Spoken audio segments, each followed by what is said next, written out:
to 1 Corinthians chapter number 12. 1 Corinthians chapter number 12, and we'll look at this.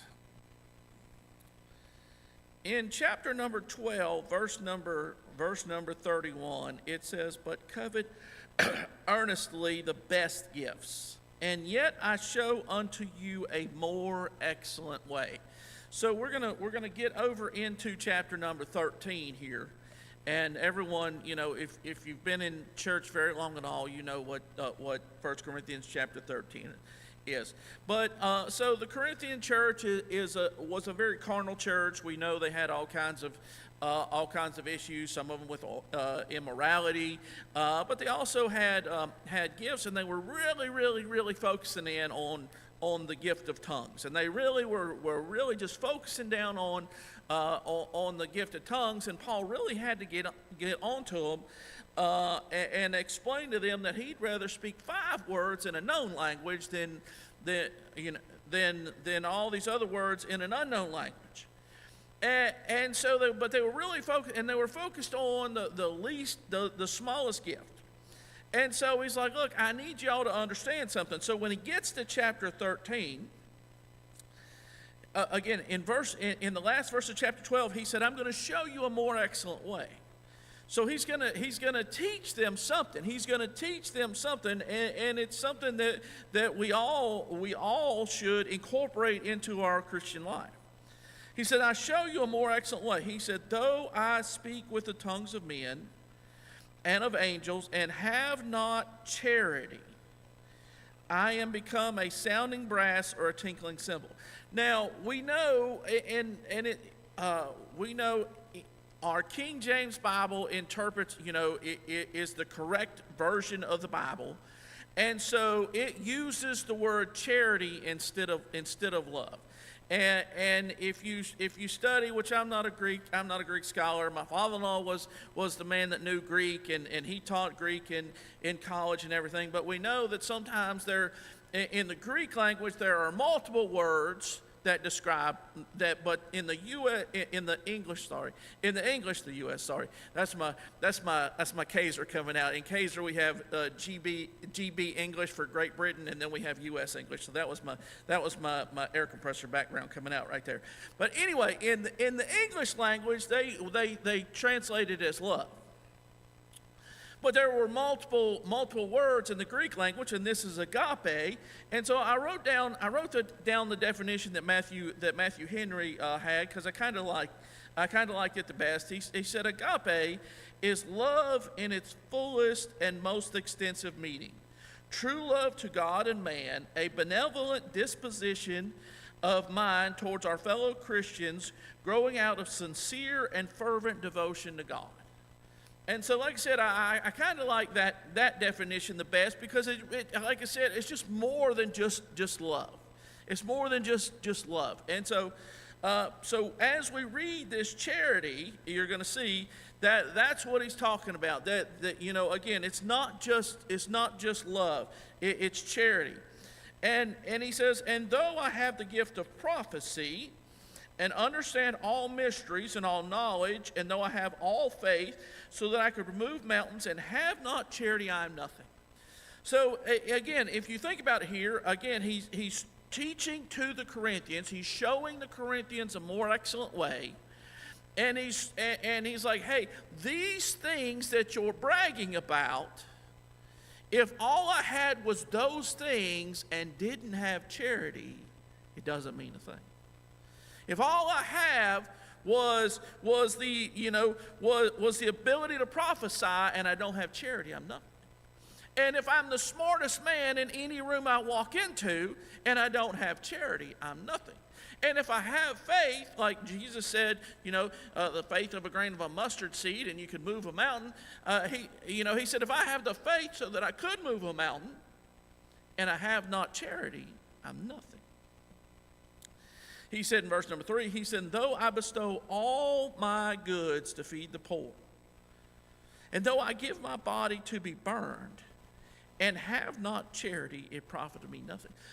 I mean, you think about those things. Again, like I said, we think about, someone, and if someone, has some money and they're capable of giving a lot, oh, we hold them in high esteem.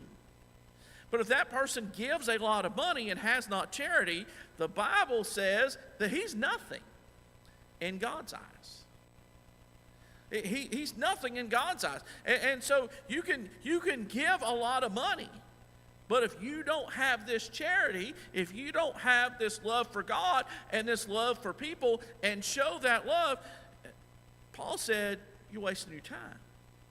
He said, you can become a martyr, and we'll look at you and be like, that person was a martyr for Christ.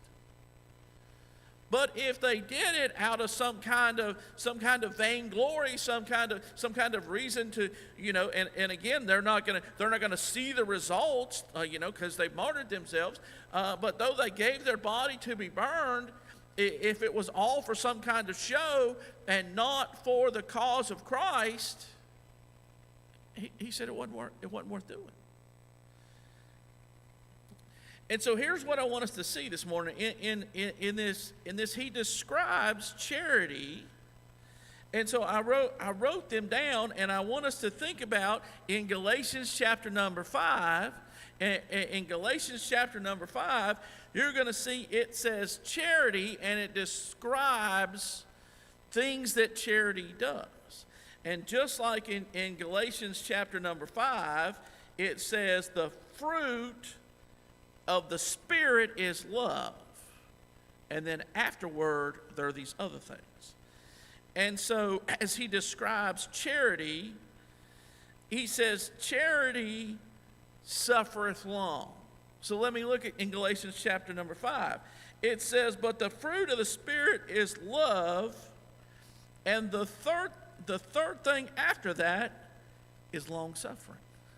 And so what you're going to see as we go through these things, is that you can kind of look and say, okay, well, right here it says suffereth long, and over here it said long suffering. And so each one of these in the fruit of the Spirit after love, you're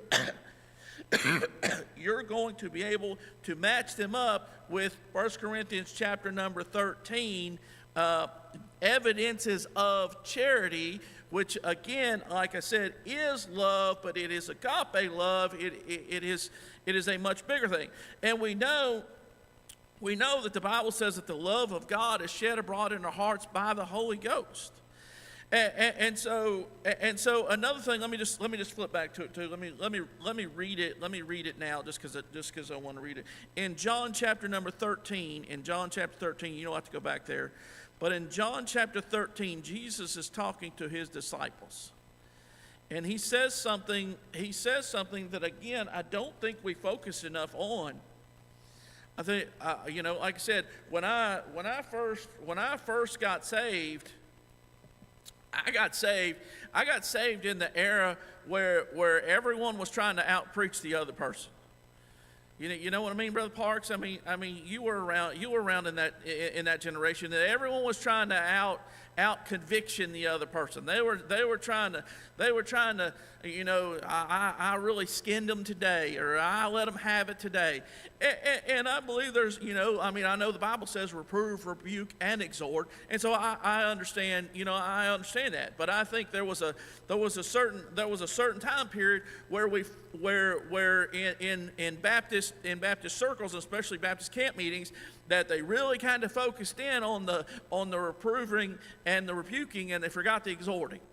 And so I kind of grew up early on in my Christianity. I grew up in that era where you went to a camp meeting and it was just, you were just expecting for them to burn the paint off the wall preaching. And again, I don't have a problem with that. But according to Paul, if it wasn't done in love, it wasn't done through the right reason, if it wasn't done through charity, if it wasn't done to actually help someone, if it was done through some kind of vein, well, if you think he preaches hard, watch me, I'm about to really preach hard. And they'd preach on women wearing pants, or they'd preach on the television or something, and they just really just lay into that, and everyone would really get into it. But where the rubber really meets the road in Christianity is not, do you have the most convictions? Where the rubber meets the road in Christianity is how much charity do you have? How much love do you have? How much when someone looks at you, when they look at you and they say, hey, that person right there was a Christian. There's something different about that person. They didn't react, which is what we talked about last week. They didn't react how everyone else would react.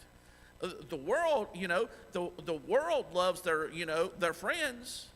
If you're out in the world and you're lost, guess what? The world loves their friends. But when someone does you wrong, that's when you really find out, okay, do you really have Christian love? Do you really have this agape love? Do you have charity? Are you someone that is willing to suffer long? Are you someone that is willing to not envy and other things? We'll get to that in a second. But in John chapter number 13, verse number 34, Jesus said, "A new commandment I give unto you, that ye love one another. As I have loved you, that ye also love one another. By this shall all men know that ye are my disciples, if ye have love one to another." And so, again, like I said, I think for a long time, and I think for a long time, our focus was wrong. Again, our focus, and I believe, we've got the church covenant over there, and I believe we should have a clean church. I believe we should have a right church. I believe that there are biblical convictions that people have. But if you only focus on the biblical convictions and you forget about charity, you're a tinkling brass. That's what you are. You've missed the main point. If someone comes into your church and they spend any time at all, and again, like I said, there are some times where the man of God has to get up and my father-in-law used to say, if you don't mow, you're gonna have to weed eat. And if you don't weed eat, you're gonna have to bush hog. Sometimes you have to do that kind of stuff. But even in that, it has to be done with a spirit of love, that you're trying to help someone and get those people right so that they can experience a deeper and a better walk with God. And so here is Jesus. He said, "I'm giving you a new commandment." And that commandment, and if you remember, sometimes the disciples, they'd be arguing over who was going to be the greatest. Who's going to be the greatest? And Jesus said, hey, if you want to be the greatest, be the least. If you want to be the greatest, be the least. Don't try to exalt yourself. Don't try to out Christian yourself. That's not a true Christian. A true Christian is a servant. A true Christian loves. And he said, not just loves, but loves like I loved you.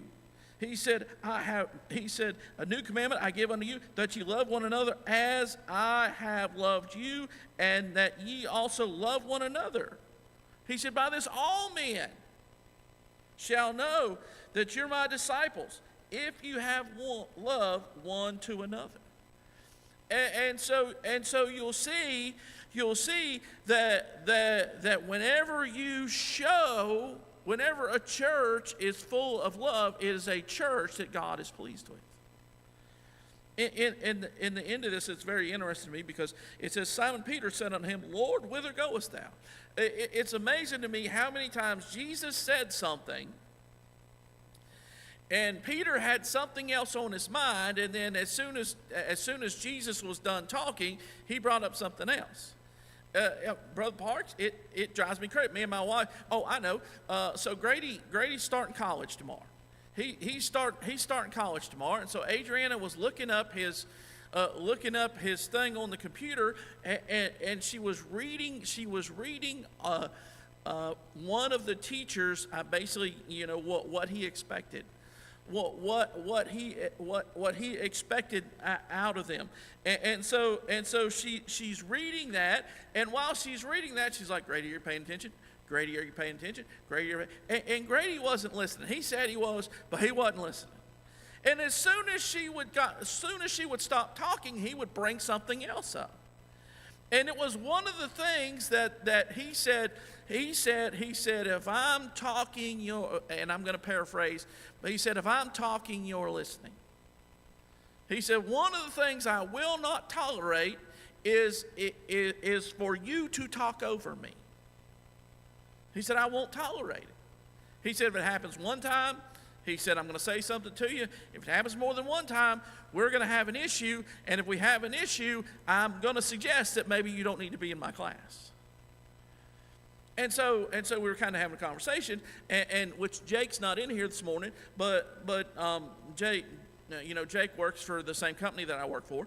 But that's been kind of my motto the whole time, because I was a trainer for a long time.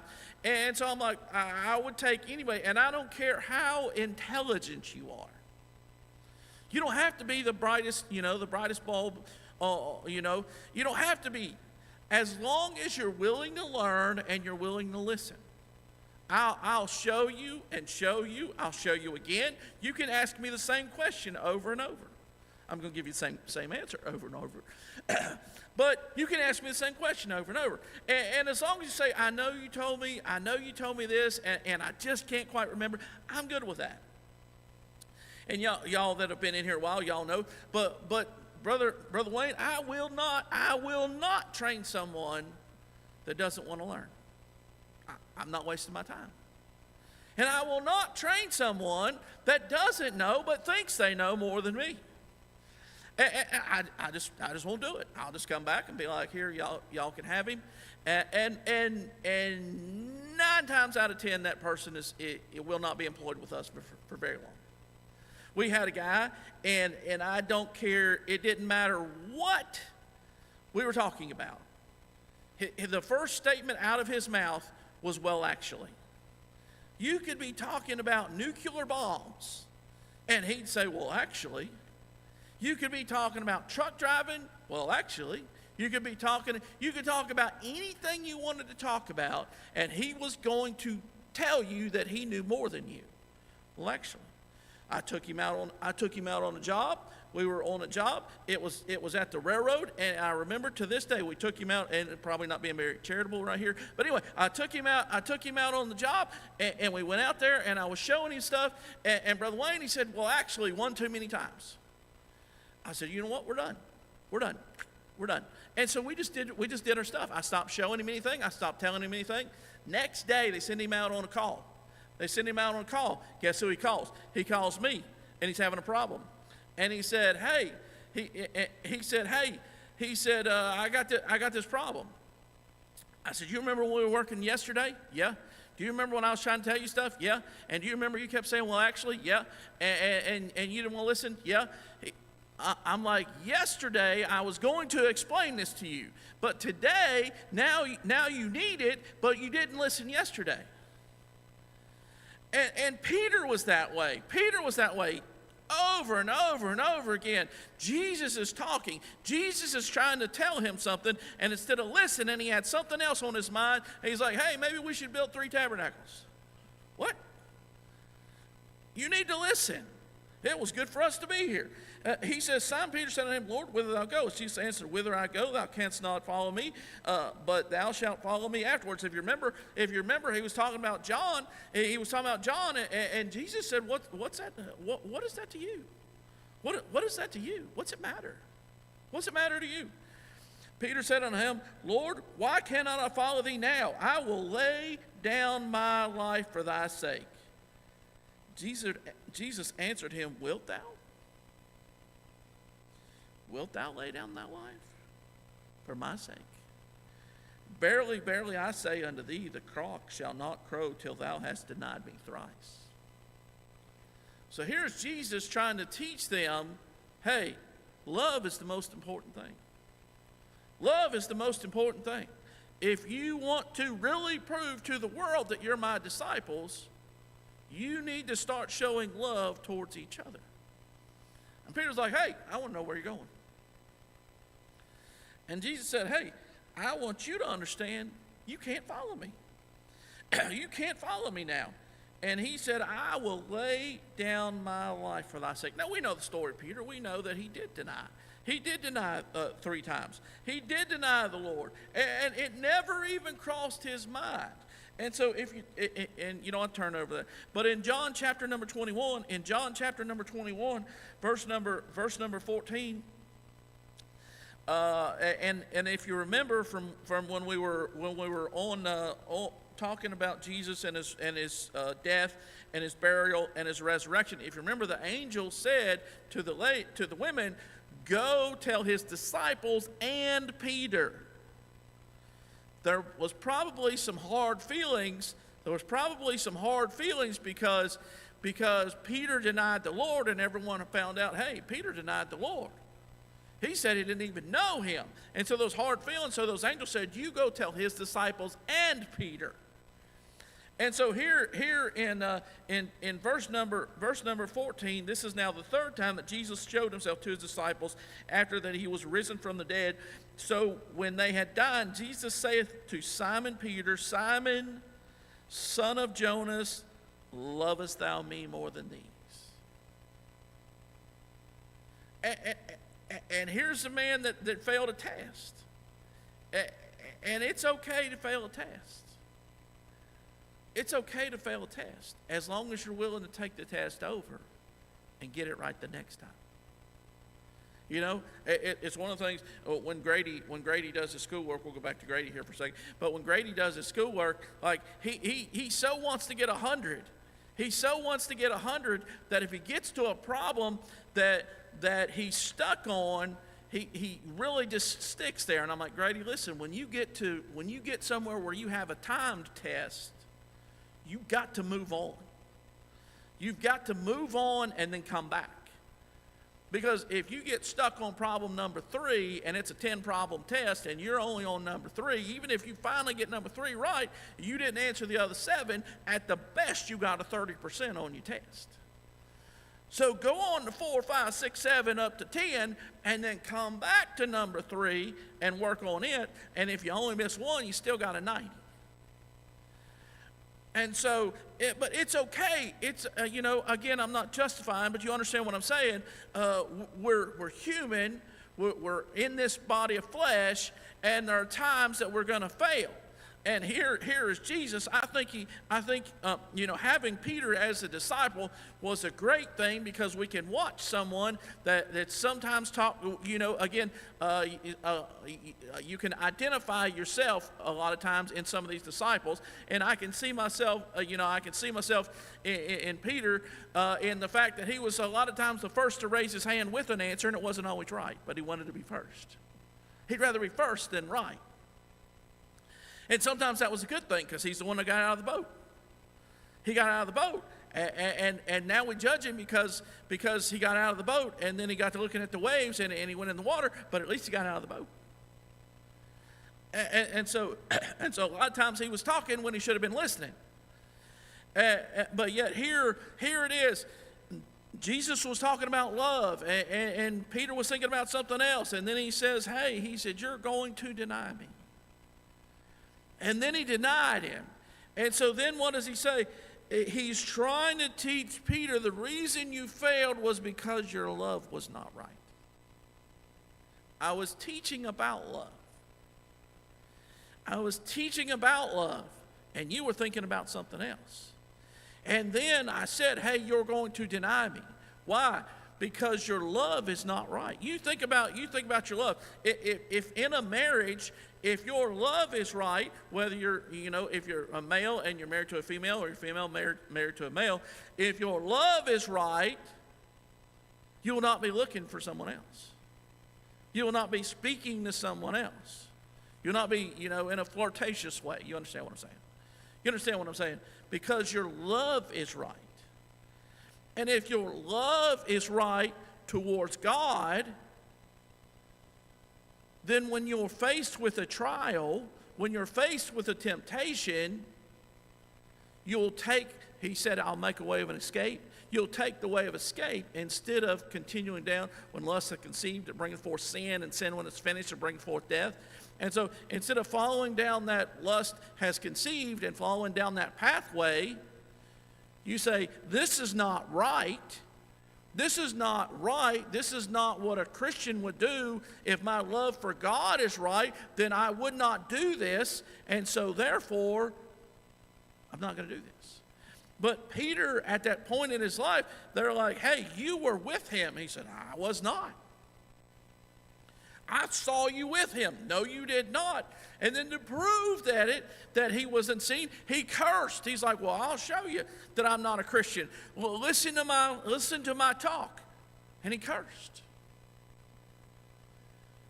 And we know that the Lord looked at him, and Peter's heart broke whenever the Lord looked at him. And he realized that my love for Christ was not right, because had it been when they said, you were with him, he would have said, yes. And gladly I was with him. But at that point, he said, I'm willing to die for you. And at that point, he wasn't. So here is Jesus, and he's talking to him. He says, he says in verse number 14, again, let me go to 15. So when they had dined, Jesus saith to Simon Peter, Simon, son of Jonas, lovest thou me more than these? He saith unto him, Yea, Lord, thou knowest I love thee. He saith unto him, Feed my lambs. He said, Do your job. He saith unto him again the second time, Simon, son of Jonas, lovest thou me? He saith unto him, Yea, Lord, thou knowest that I love thee. He saith unto him, Feed my sheep. He saith unto him the third time, Simon, son of Jonas, lovest thou me? Peter was grieved because he said unto him the third time, Lovest thou me? And he said unto him, Lord, thou knowest all things. Thou knowest that I love thee. Jesus saith unto him, Feed my sheep. Jesus never said yes or no. He just said, do your job. This is what I've called you to do, and do your job, and always remember how it felt to fail. Always remember how it felt to fail, because what we're going to see here in a second is if you have failed yourself, you're not quite as judgmental when someone else fails. I know it's misquoted all the time about judge not that you be not judged. I know that's misquoted. That's misquoted all the time. But in the verse number 2 of that, it says, For with what judgment ye judge, ye shall be judged. And so if I call out someone for being a little bit overweight, everyone's going to look at me like, really? Like, really? You understand? I mean, if you're not honest with yourself and say, hey, I have fallen in this area. I have failed in this area. And instead of being judgmental at the next person that falls in the same pit that you fall in, instead of being judgmental, if you are helpful and you have charity and you have that love that God is talking about, you can reach down and say, hey, I fell in the same pit you are in. Let me help you out.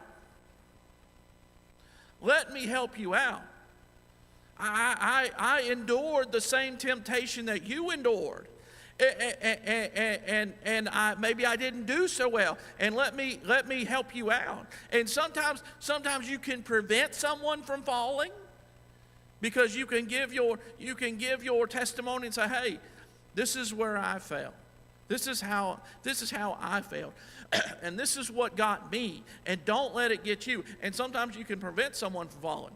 Sometimes they're just like Peter, they're just dead set on doing their own thing, and they fall, and then again, a lot of times in our heart we want to say, I tried to tell you, I told you so. But if we're honest, someone tried to tell us, Someone tried to tell us too.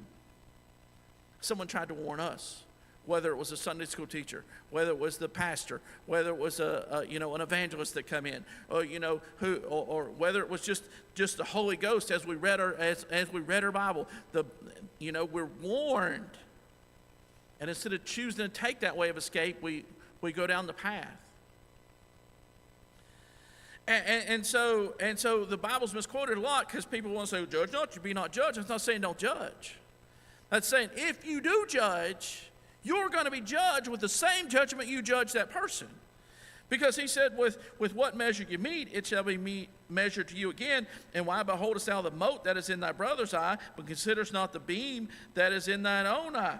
Or how wilt thou say to thy brother, let me pull out the mote out of thine eye, and behold, a beam is in thine own eye? Thou hypocrite, first cast out the beam out of thy own eye, then shalt thou see clearly to cast out the mote out of thy brother's eye. It's not saying don't judge. It's saying if you do judge, you're going to be judged, and you better make sure you don't have a beam in your eye as you're trying to help your brother with what's in his eye. And so here is Jesus, and he told his disciples in chapter 13, he said, I'm giving you a new commandment, to love one another. And then he gets over here to chapter 21, after Peter said, oh, don't worry about me, I'm good. And he said, you're going to fall. And then he fell, and then he said, Peter, I want you to always remember, if your love's not right, you're going to fall. If your love for Christ is not right, you are going to fall. Period. So, and maybe that's two different lessons right there, but we get back to 1 Corinthians chapter number 13. And that's what 1 Corinthians chapter 13 is about. It is this charity, this agape, this love that's bigger than love that we look at. It's not just brotherly love. It's not a sensual love. It is a love for God and a love for people. And he says, charity suffereth long. And again, like I said, it suffereth long. If you remember from Galatians chapter 5, it's long suffering. And he says, and is kind. Kind is let me go back to chapter 5. What is one of the things, a fruit of the Spirit? It's gentleness. It's gentleness and goodness. What is that? It's being kind. It's being kind. And it says, charity envieth not. It envieth not. And you're not, if you have joy, back to, but fruit of the Spirit is love, joy. If you have joy and you have peace, guess what? You're not going to envy. If Justin comes in here in a brand new 2025 Cadillac Escalade, if he comes rolling in here today with a 2025 Cadillac Escalade, I'm going to look at it, and if I'm right with God, I'm going to look at it and say, boy, that sure is nice. Sure is nice. I sure am glad God blessed you with that vehicle. But a lot of times we look and say, well, why is he driving that and I'm still driving this, You know what I mean? Why has this person got this and I've got that? And that's envy. And if you have charity, you won't have envy. If you have charity, you're not going to have it. If you have charity, if you have joy and you have peace in your life, it doesn't matter to me if someone has a bigger house than me. I hope they like it. They probably didn't enjoy their power bill this month. But anyway, sorry, mother-in-law, I didn't mean to bring that up to you. But anyway, if they have a bigger house than me, good. If they have a better car than me, good. If they have nicer things than me, good. If they go on better vacations than me, good. If they have a better rifle than me, good. And the opposite of that is if they have a better house than me and you're envying and then you start to tear those people down, that's not charity. But that's also, you don't have true joy, and you don't have peace. The next thing is it vaunteth not itself. It's not gonna show out. It's not going to be like, look at me, look at me. And I put over in Galatians chapter 5, that's part of meekness. Moses, even when God told him, hey, you're about to die, and he took him up there and let him see, he still had all the strength he always had. But the Bible talks about Moses being the meekest man on the earth. Not because he didn't have strength. Not because he didn't have strength. But because he was humble. It vaunteth not itself. It's not puffed up. It's not puffed up. Again, back to gentleness. Doth not behave itself unseemly. That goes to temperance. That goes to temperance. The temperance is self-control. Seeketh not her own. Again, back to temperance, joy, peace. Again, you're not trying to show that I'm better than everyone else. Again, sometimes you watch and you can see, sometimes you just listen to people talk, and they start to tell a story, and someone else is like, oh yeah, well, and you're like, someone's seeking their own right there. And I understand sometimes you're just playing around, sometimes you're just goofing off, but some people, they just cannot be outdone. They have to be number one. They have to be tops. If someone killed an 8-point buck, they killed a 10-point buck. Someone killed a 10-point, they killed a 12-point. You know what I mean? If it was a 250-yard shot, well, I shot 300. They always have to be more. What is that? They're seeking their own. He says, is not easily provoked. Is not easily provoked. Again, back to meekness and temperance, self-control and humility. It's not easily provoked. It says, thinketh, is not easily provoked, thinketh no evil. Thinketh no evil. Rejoiceth not in iniquity. If you have true joy, if you have charity, if you have the fruit of the Spirit of love, you're not like someone does something wrong, you're not going to be like, oh, that's so wonderful. The Proverbs talks about that people that the people that are into that and they're fools. You're not rejoicing in iniquity. You're not rejoicing in someone falling, someone messing up, someone sinning. Like, oh, that's no. Charity would never do that. It would never do it. But rejoiceth in the truth. Again, back to joy. Beareth all things, long-suffering and temperance. Believeth all things, which is faith. Hopeth all things, faith and love. Endureth all things, long-suffering. And so all of these things that describe charity in 1 Corinthians chapter 13 actually follow when he says, but the fruit of the Spirit is love. You can see the correlation with the things in 1 Corinthians chapter number 13, with the things that follow the fruit of the Spirit is love in Galatians chapter number 5.